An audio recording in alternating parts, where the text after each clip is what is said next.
What is technology? According to research, technology is about action to meet a human needs rather than merely understanding. The workings of the natural world, which is the goal of science. The invention of Microsoft was driven by a need to explore the world of the small. Beyond our unaided vision, this technological solution to long a stance problem has in turn enabled us to understand more the working of the world, which is turn has led to the development of more technologies. Nowadays, technology has a great impact in our daily lives. Um, like social media, can we live without the technology? Living with modern years, we cannot say the life will be easy without the technology. Especially nowadays, most of us are using gadgets such as laptop, cell phone, and computer and etc. Because we are in a modern life. Unlike from the past, we make use of written letter of communicate with our loved ones. Instead of using internet and gadgets, because of technology, our life made to be easier. We can easily do our work because we have the advanced technology.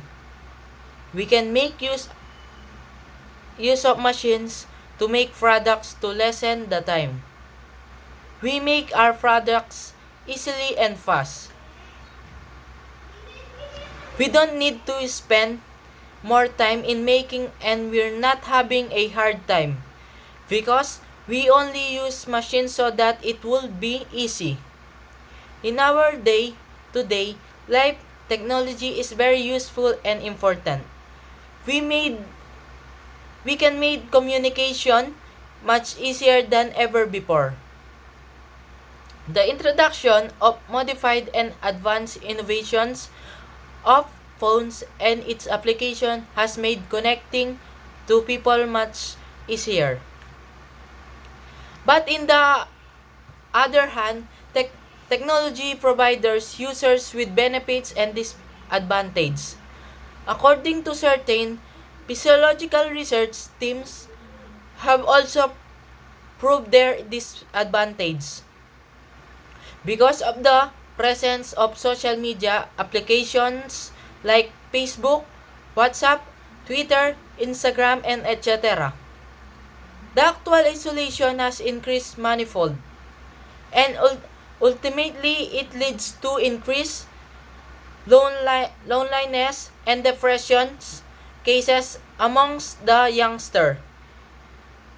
In so many sectors, due to the other practice and much involvement of technology, the machines have replaced human labor leading to unemployment. But technology has a lot of benefits. Or you can make your works in school without internet, without laptop, or without your mobile phones. It can be easily answered as no. Why?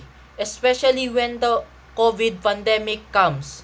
There is a lot of adjustment and changes. Unlike before, the classes are face to face, but today we study through modular and online classes. So that technology was very useful today. We need a stable and fast internet connection for online class. So that technology was very useful today. We need even in modular, we use internet and gadgets to search and to communicate with our teachers and classmates. When we have concern, today we have technology that can transform lives. We have quick and vast access to the reservoir of the knowledge through the internet. Nowadays, technology also can be useful in transferring a money. We can easily transfer money online through our mobile phone and can send greetings through email within a matter of minutes.